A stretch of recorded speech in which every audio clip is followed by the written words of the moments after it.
Wealth attraction research. WAR. WAR. Personal finance. Exercisingyourmind.com. Wealth attraction research. WAR. WAR.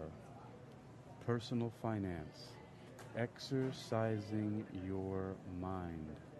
You're listening to Wealth Attraction Research, WAR, Personal Finance, presented by Hakeem Alibokis Alexander on Spreaker, Social Podcasting, and Wisdom, Social Audio Inc., presented for World Reading Club in association with Uniquilibrium.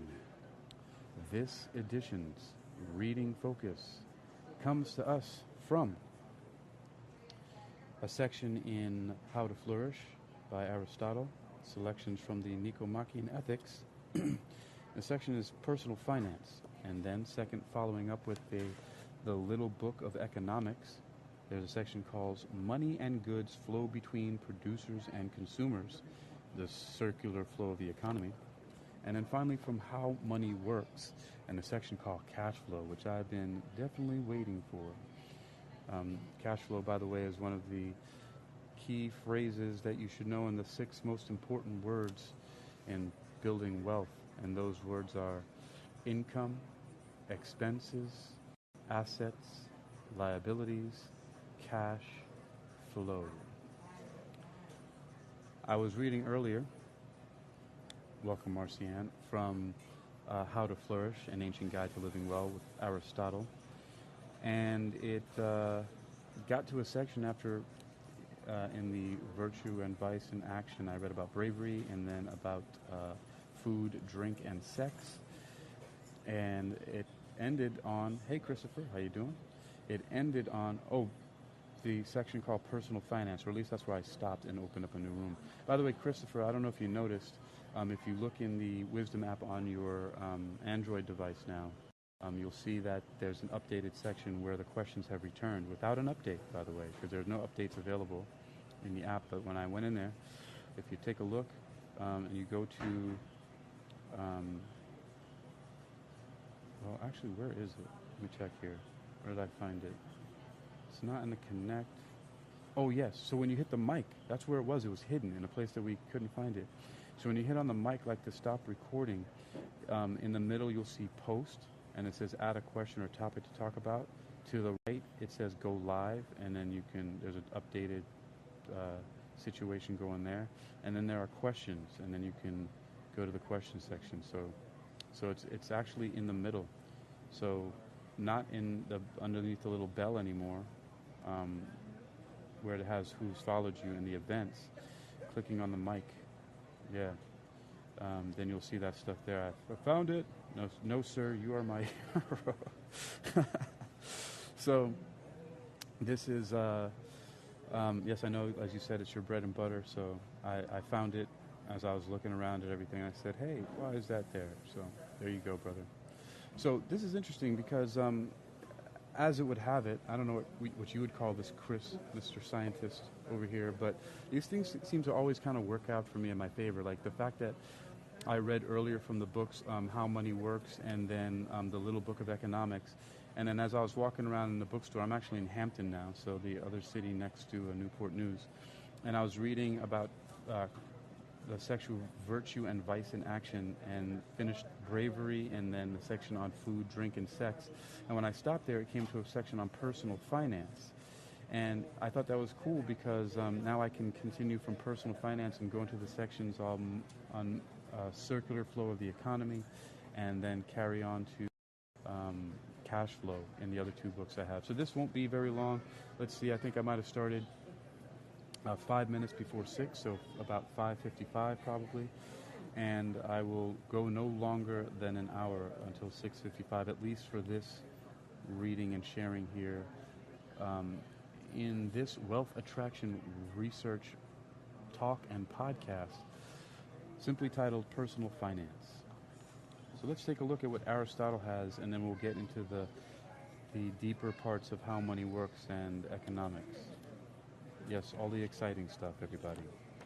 I'm really just showing off the fact that I have a smooth reading part. That's what this really is. You ever hear people talk about, your parents or anybody ever say to you, "Are you talking just to hear yourself speak?" That's me. All right, here we go. Personal finance, in the section called Virtue and Vice in Action by Aristotle. Selections from the Nicomachean Nicomachean Ethics. I'm just going to stick with that pronunciation. It was selected, translated, and introduced by Susan Salve Meyer. Personal finance. Next, let us discuss generosity, which seems to be a mean in matters of wealth. Look at that. Love that word. It is not for conduct on the battlefield, in matters of self-discipline, or on a jury that generous people are praised. It is for giving away and taking in wealth, but more for giving. By wealth we mean anything whose value is measured in money. In managing your finances, it is both excessive and deficient to be extravagant or money-grubbing. We call people money-grubbing if they take wealth more seriously than they should. When we charge someone with extravagance, we sometimes confuse it with other things. But extravagance involves one evil in particular, ruin of your livelihood. Virtuous actions are the decent thing to do and are performed for that reason. That is, generally have decency in mind when they give and will give correctly, to whom and as much, and when they should, along with all the other dimensions of correct giving. They will also do so with pleasure or without pain, since the activity of virtue is pleasant or painless. You are not generous if it pains you to give, since you are likely to choose wealth over decency, and that is not what a generous person does. Generous people won't accept money from inappropriate sources either, since that is not what you do. You won't value wealth.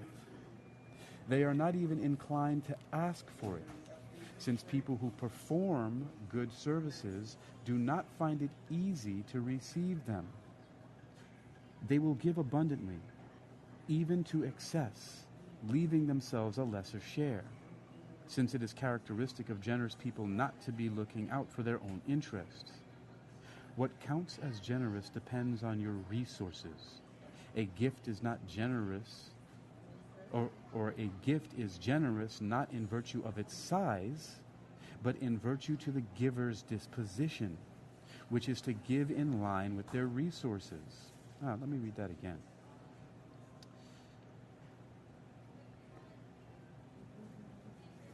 What counts as generous depends on your resources.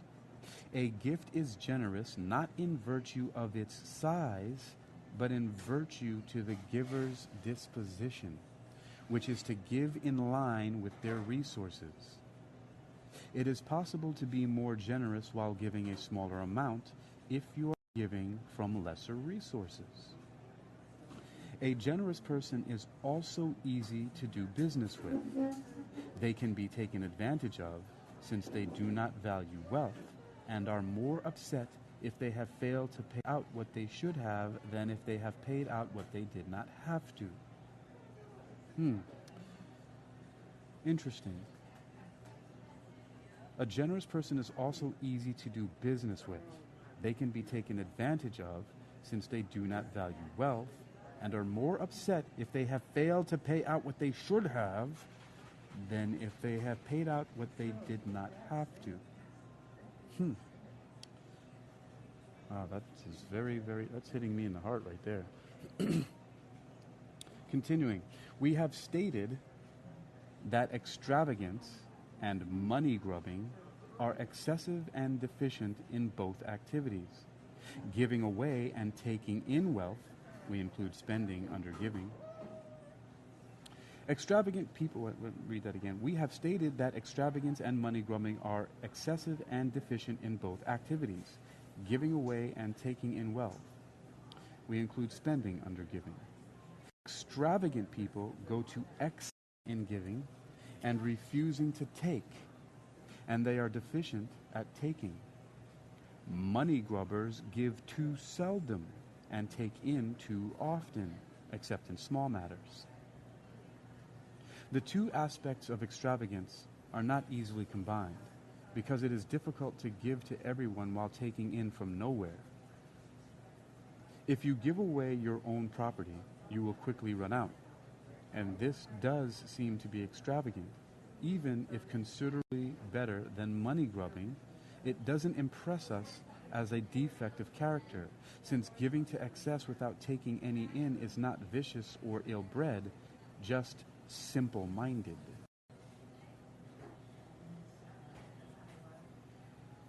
People who are extravagant in this way seem a lot better than money grubbers, both for the reasons we have given and because they help a lot of people, while money grubbers help no one, not even themselves. Money grubbing is more widespread and varied than extravagance, since it comes in many forms. Its two main features are deficient giving and excessive taking, although both faults are not present in all cases. Sometimes they occur separately, with some money grubbers taking in excessively and others falling short in giving. People who get called such things as a miser, tightwad, or skinflint fall short in giving, although they don't covet and won't take what belongs to others. For some of them, it is because of a kind of decency, a concern to avoid disgrace. It seems they conserve their resources so that they will never be forced to do anything shameful, or so they say. These include seed splitters and their ilk. The label reflects their excessive reluctance to give anything away. Some people who go to excess in taking in money are willing to exploit every opportunity to acquire it, no matter what the source. They practice sordid trades such as brothel keeping, or they lend out small sums at high interest. All of them take in wealth from the wrong sources or beyond what is right. What they clearly have in common is shameful profiteering. All of them put up with disgrace in order to make a profit, even a small one. Money grubbers include gamblers and also highway robbers and pirates. Both groups are shameful profiteers, willing to incur disgrace as long as they can profit from plying their trades. The latter risk extreme dangers in order to secure their criminal gains. The former make a profit on people to whom they should be giving, that is, their friends. Since both groups are willing to make a profit where they shouldn't, they are shameful profiteers. All such ways of acquiring wealth are money grubbing. People say that money grubbing is the opposite of generosity, and that makes sense. It is a greater evil than extravagance, and people are more likely to err in its direction than in the direction of extravagance, as we have described it. So much, then, for our discussion of generosity and its opposing vices. I really like that section there. It's my first time reading that. I hope it was clear. Well, actually, I know most of it was probably clear. I don't know about my equipment or not, but that, this book seems like a good one. Aristotle. Hey, Chris, I found this book because remember yesterday when in the bookstore in Newport News down the street from where you're staying, we saw the Metaphysics by Aristotle. And so I was actually actively looking to see if it was in this bookstore because I wanted to get it because of the distinction that you pointed out. I mean, I knew that distinction existed, but sometimes things aren't at the surface of my mind. I wasn't thinking about it consciously, but I knew that there was a difference between metaphysics in the traditional sense of simply being the definition beyond the physical than in what most people think about, like in the New Age and everything, that of being like witches and aliens and stuff like that. So I was looking there, and this book was right next to it, of course, because it's also by Aristotle. And the name of the book is How to Flourish. And so since I'm doing this wealth attraction research, it stuck out to me for some reason. I'm glad it did, because in the middle of the book there was a personal finance, which I just finished up there. Oh, actually, he's got another section called Aristotle describes philanthropy, generosity on a larger scale. Where is that? 3 and 4. He presents 2 virtues concerning honor. The first, magnanimity, concerns the pursuit of great honor such as high office. The second, which lacks a name, concerns smaller scale honors and offices. In chapter 5, Aristotle returns to the domain of anger. Interesting. What is this? Well, no, it just goes to anger management. I don't know why they mentioned that there, but getting along with others. Okay, let's move on now to the second things that were promised in the beginning here, is looking at the little book of economics, which includes the section here that I'm going to read from, which is called Money and Goods Flow Between Consumers or Producers and Consumers. And then from the book How Money Works, which in that book, How Money Works, we have a section called Cash Flow. So I'm going to save that for the end of this just because I don't know. I have a thing for cash flow. So let's see, continuing with wealth attraction research, personal finance, let's see how these things fit in with that idea of personal finance, if at all. But actually all of this is wealth attraction research. We should do better by knowing more about that stuff that's flowing all around our heads in the ether, or AKA the radio waves being pushed around by our financial institutions, the central banks and such. You know, it's interesting. What was it that I had learned not too long ago? That 92% of global currency is digital. Yes, 92% of global currency is digital. When was the last time you used cash? All right. From the little book of economics, money and goods flow between producers and consumers, the circular flow of the economy. In context, the focus is the macro economy. Key thinker, Francois Quesnay, 1694 to 1774.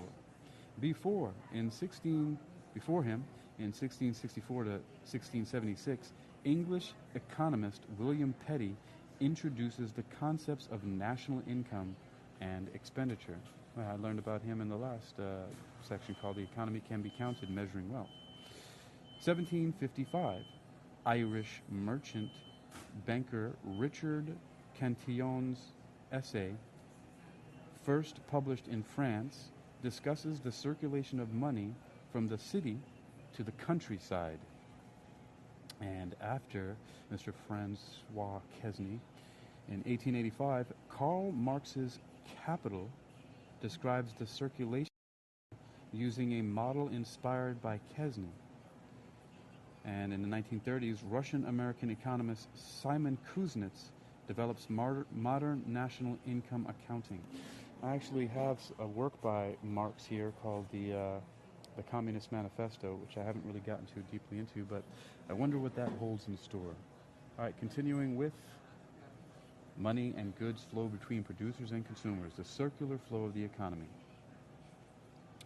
In economics, one can think small, microeconomics, or one can think as large as the entire system. This is the study of macroeconomics. In 18th century France, a group known as the physiocrats tried to think big. They wanted to understand and explain the whole economy as a system. Their ideas form the foundation of modern macroeconomics. The physiocrats. Physiocracy is an ancient Greek word meaning power over nature. The physiocrats believed that nations gained their economic wealth from nature through their agricultural sector. Their leader, Francois Quesnay, was surgeon and physician to King Louis XV's mistress, Madame de Pompadour. His complicated model of the economy was thought by some to reflect the circulation of blood in a human body. The mercantilist approach dominated economic thinking at the time. Mercantilists thought the state should behave like a merchant, growing business, acquiring gold, and actively interfering with the economy through taxes, subsidies, controls, and monopoly privileges. The physiocrats took the opposite view. They argued that the economy was naturally self-regulating and need only to be protected from bad influences. They favored free trade, low taxes, secure property rights, and low government debt. Where the mercantilist said that wealth came from treasure, Kesney and his followers viewed it as being rooted in what modern economists called the real economy, those sectors that create real goods and services. They believed that agriculture was the most productive of these sectors. The physiocrats were influenced by the thinking of an earlier French landowner, Pierre de Bois-Guilbert. He said that agriculture is superior to manufacturing, and consumables are more valuable than gold. He said the more goods consumed, the more money moves in the system, making consumption the driving force in the economy. He also said that a little money in the hands of the poor, who spend it, is worth far more to the economy than in the hands of the rich, who hoard it. The movement of circulation, or the movement or circulation of money, is all important. Let's see. There's a flow chart here. Starts off with landowners collect rent from farmers and buy goods from farmers and artisans. Then it splits off to the left. It says farmers use this money to buy goods from artisans and other farmers. Artisans use this money to buy goods from farmers and other artisans. Flowing to those farmers and artisans then use the money to buy goods from yet more farmers and artisans. This multi-level buying and selling activity happens continuously. Money and goods flow between producers and consumers. Okay, that's all that said about that. All right, continuing, moving on to the last part of this section, which is... Actually, no, it's not. It's got 2 more pages. Yee-hee. The economic table. The physiocratic system of circulation was set out in Kesney's economic table, which was published and revised several times between 1758 and 1767. This, what I just looked through, was a diagram that illustrates, through a series of crossing and connecting lines, the flow of money and goods between 3 groups in society: landowners, farmers, and artisans. The goods are agricultural and manufactured products produced by the farmers and artisans. Although Kesney used corn as his example of an agricultural product, he said that this category could include anything produced from the land, including mining products. Kesney's model is best understood through an example. Imagine each of the 3 groups starts with $2 million. The landowners produce nothing. They spend their $2 million equally between farming and artisan products and consume all of them. They receive $2 million in rent from the farmers, which the farmers can just afford, since they are the only group to produce a surplus, and so the landowners end up back where they started. The farmers are the productive group. From a starting point of $2 million, they produce $5 million worth of agricultural products, over and above what they consume themselves. Of this, $1 million worth is sold to landowners for their consumption. They sell $2 million worth to artisans, half for consumption and half as raw materials for the goods the artisans will produce. This leaves $2 million worth to be used toward next year's growing season. In terms of production, they are back where they started.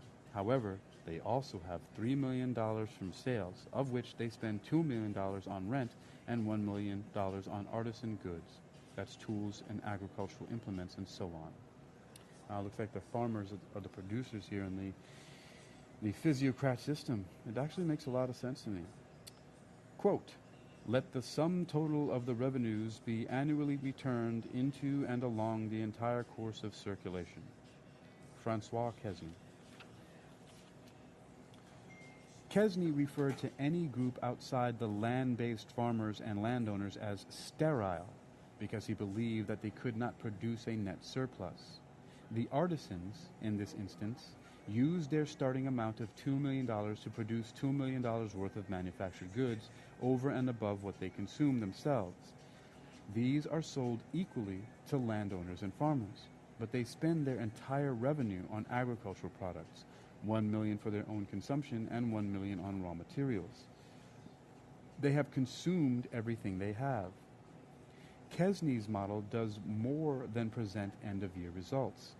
It also shows how money and goods circulate through the year and demonstrates why this is so important. Sale of products between the various groups continues to generate revenue, which is then used to buy more products, which produces yet more revenue. A multiply effect occurs. In Kesney's diagram, it appeared as a zigzag series of lines similar to that presented by John Maynard Keynes in the 1930s, when he pointed out the beneficial effects of a government spending money in a depressed economy. Analyzing the economy, Kesney asked, and the way he went about answering them, anticipated modern economics. He was one of the first to attempt to uncover general abstract laws that govern economies, which he did by breaking economies down into their constituent parts and then rigorously analyzing the relationships between the parts. His model included inputs, outputs, and the interdependencies of different sectors. Kesney suggested that these might exist in a state of equilibrium, an idea that was later developed by Leon Walras, becoming one of the foundations of economic theorizing. Kesney's approach to quantifying economic laws makes his economic table possibly the first empirical macroeconomic model. The numbers in his table were the result of a close study of the French economic system, giving them a firm empirical basis. This study indicated that farming technology was sufficient for farmers to generate a net surplus of at least 100%. In our example, this is what they achieve. Starting with $2 million of corn, they receive this back plus a net surplus of $2 million, which is then paid in rent. Modern economists use these kinds of empirical results to think about the impact of policy changes, and Kesney used his table for a similar purpose. He argued that if farmers had to pay too much tax, either directly or indirectly, they would cut back their capital investment in farming technology, and production would fall below the level needed for the economy to thrive. This led the physiocrats to argue that there should be only one tax on the rental value of land. Based on his empirical findings, Kesney made a host of other policy recommendations, including investment in agriculture, the spending of all revenue, no hoarding, low taxes, and free trade. He thought capital was especially important because his entrepreneur farmers needed to borrow cheaply in order to pay for land improvements. Here's a little picture of some cows here and a caption that says, "According to the physiocrats, investment in agriculture was key to ensuring the national wealth of France. Free export was a way of sustaining demand and restricting merchant power." Continuing, classical ideas. Kesney's idea of sectors being productive or unproductive has reappeared throughout the history of economic thought as economists consider industry versus services and the private sector versus the government. His sole focus on agriculture may look narrow to modern eyes, since it is now understood that wealth generation from industry and services is vital to an economy's growth. That's an opinion. Since it is now understood that wealth generation from industry and services is vital to an economy's growth? Wealth generation from industry and services. All right, I'll go along with it. Continuing. However, his emphasis on the real side of the economy was an important step toward modern economic thinking. He most obviously anticipated modern national income accounting. What? He most obviously anticipated modern national income accounting? Okay. Again, he most obviously anticipated modern national income accounting, which is used to assess nations' macroeconomic performance. This income accounting is based on the circular flow of income and expenditure around the economy. The value of the total product of an economy is equal to the total income earned, a notion that was an important part of Kesney's theory. In the 20th century, much of the analysis of macroeconomies has revolved around the Keynesian multiplier. Keynes showed how government spending could stimulate further spending in a multiplier effect. This idea has obvious links to Kesney's circular flow, with its susceptibility to expansion and stagnation. Perhaps most importantly, Kesney's concepts of surplus and capital became key to the way that the classical economists analyzed economic growth. A typical classical model focuses on three factors of production: land, labor, and capital. Landowners receive rent and spend wastefully on luxuries. Laborers accept a low wage, and if it rises, they produce more children. However, entrepreneurs earn profit and reinvest it productively in industry. So profit drives growth, and economic performance depends on sectors of the economy generating surpluses. Thus, Kesney anticipated later ideas about the growth of economies and inspired Karl Marx, who produced his own version of the economic table. Marx said of Kesney that never before had thinking in political economy reached such heights of genius. All right, we have another chart up here that says the interdependence of consumers and producers was first illustrated by Kesney. Consumers rely on producers for goods and services, who in turn rely on the consumers for sales and labor. All right. Francois Kesney, rounding out this section here, is a little section about him before we get into how many works. Francois Kesney. Born near Paris, France, in 1694, Francois Kesney was the son of a plowman and the eighth of 13 children. At the age of 17, he began an apprenticeship in engraving, but then transferred to the university, graduating from the College of Surgeons in 1717. He made his name as a surgeon and specialized in treating the nobility. In 1749, he moved to the royal palace in Versailles, near Paris, as physician to Madame de Pompadour. In 1752, he saved the king's son from smallpox and was awarded a title and enough money to buy an estate for his own son. His interest in economics began in the early 1750s, and in 1757, he met the Marquis de Mirabeau, with whom he formed Les Économistes, the Physiocrats. He died in 1774. Key works: 1776 or 1758, Economic Table. 1763, Rural Philosophy with Marquis de Mirabeau. 1766, Analysis of the arithmetic formula for the economic table. So 1766, Analysis of the arithmetic formula for the economic table. That concludes the section called Money and Goods Flow Between Producers and Consumers, the Circular Flow of Economy, from the Little Book of Economics. You've been listening to Wealth Attraction Research, WAR, WAR, Personal Finance.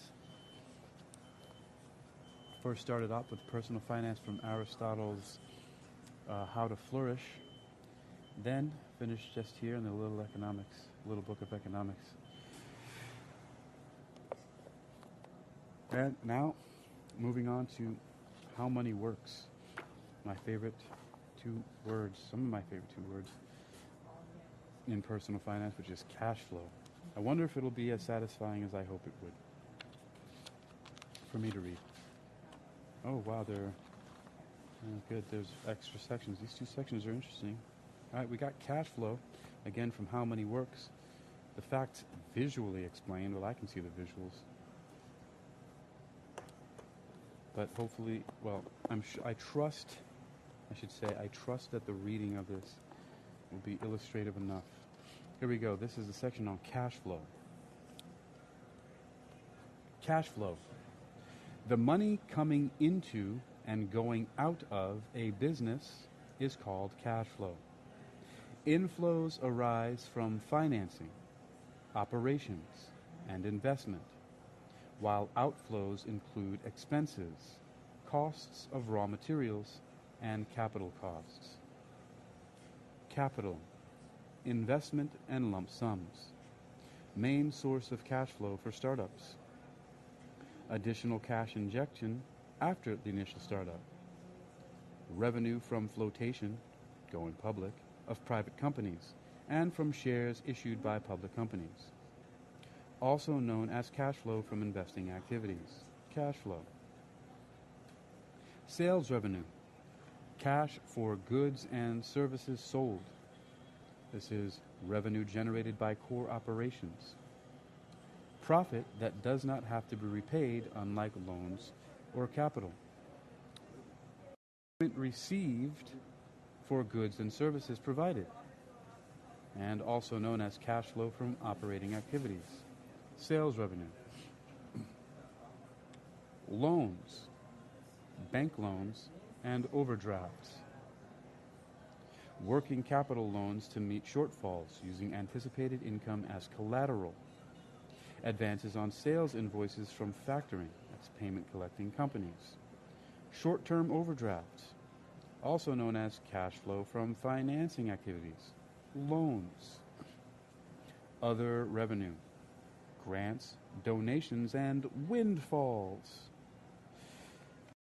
Grants from government or other institutions, usually for research and development. Donations and gifts, not-for-profit organizations. Sales of assets and investments. Repayment received for loans made to other organizations. Tax refunds. That's other revenue. Cash in. All right. How it works. How it works.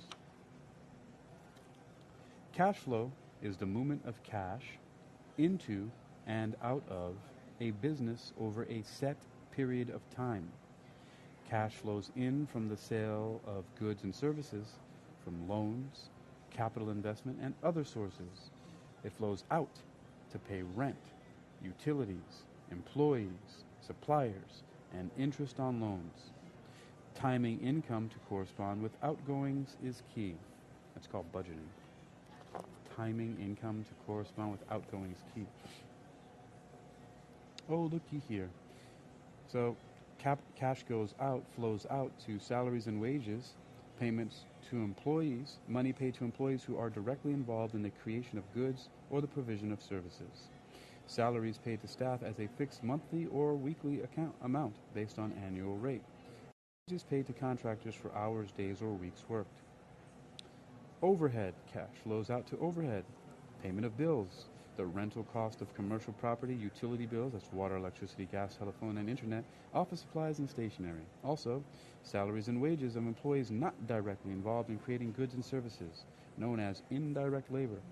Cash also flows out as loan repayments, that's debt servicing and shareholder profits, interest on long-term loans for asset purchases, and on short-term loans for working capital.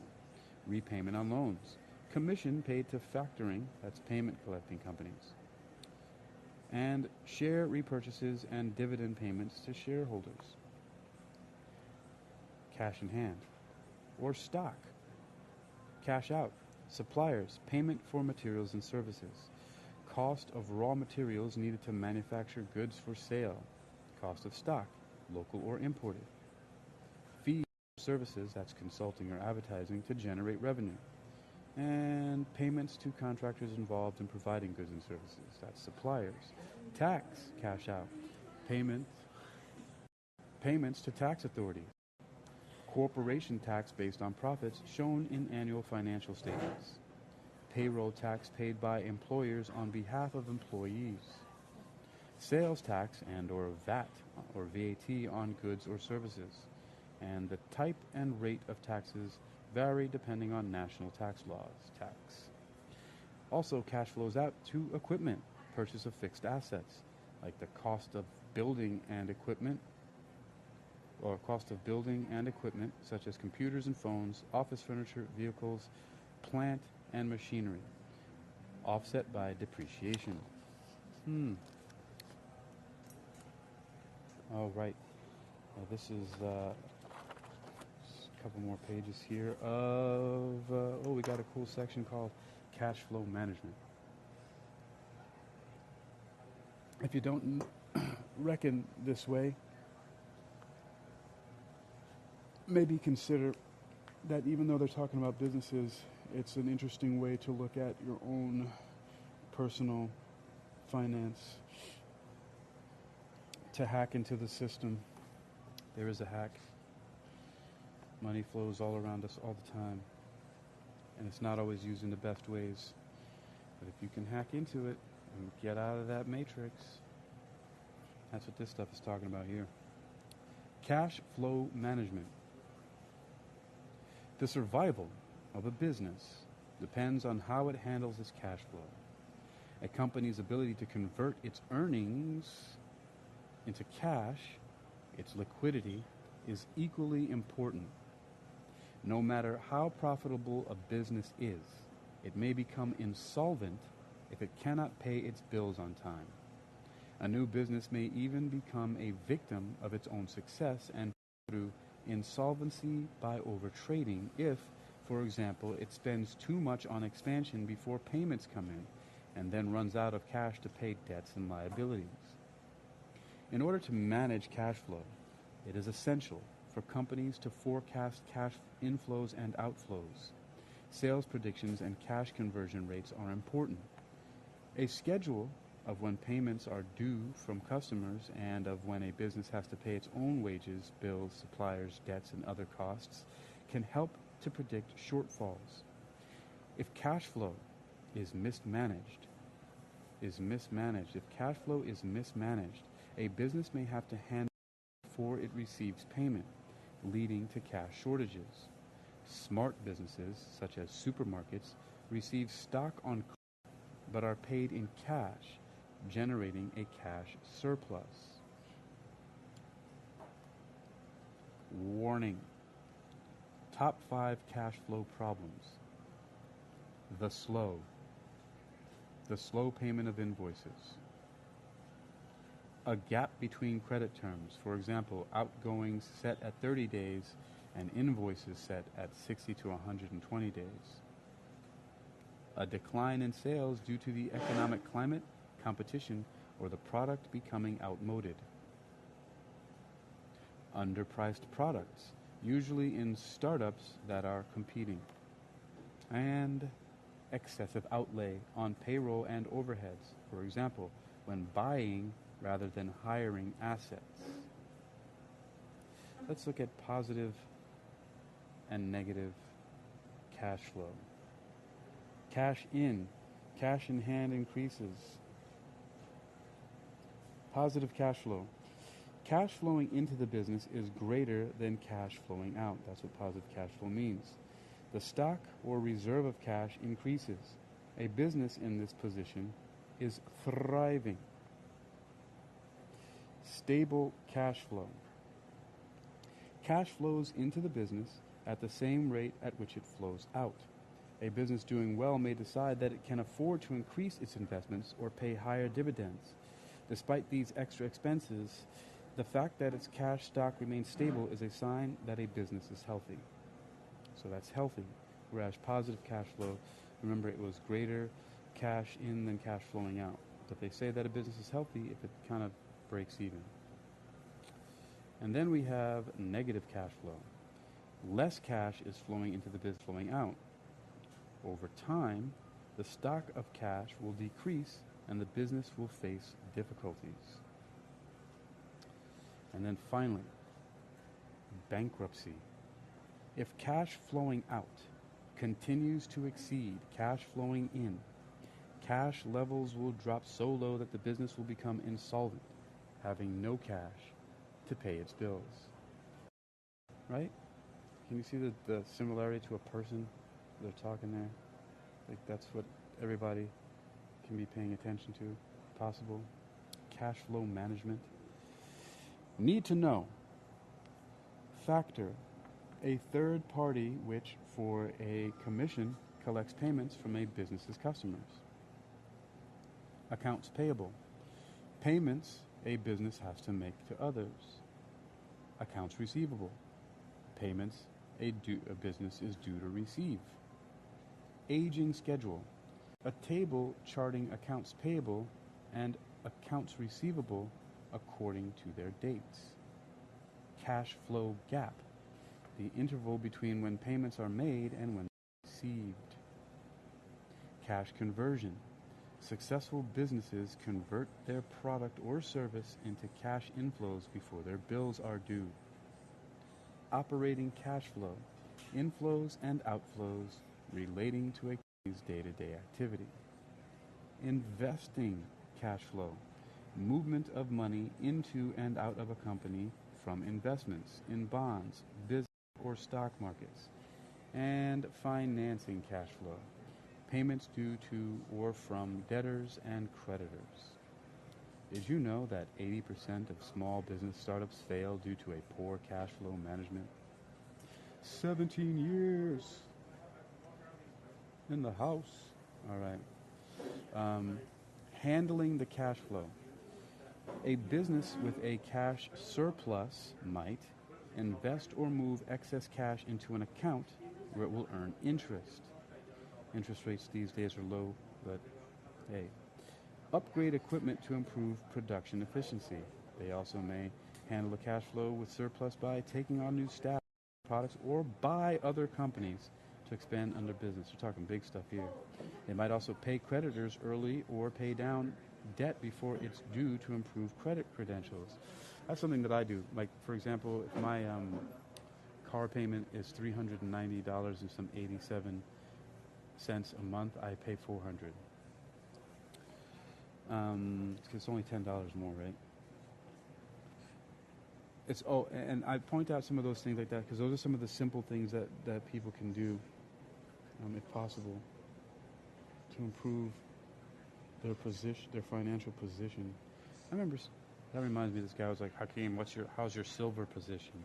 Because I was selling a bunch of silver to this place, and he thought that it was all gone. What do you think? I sold them off because I stay well off? Now all I get is hate mail all day saying Dre from off. What? Because I live in a lab with a pen and a pad trying to get this damn label off? I ain't having that. All right. Let's see. A business with a cash shortage might lower prices to increase sales or raise them to increase profit. Invoice promptly and chase outstanding payments. Ask suppliers to extend credit. Offer discounts in return for quicker payment. Use an overdraft or short-term loan to pay off pressing expenses, or continue to forecast cash flow and plan to avert future problems.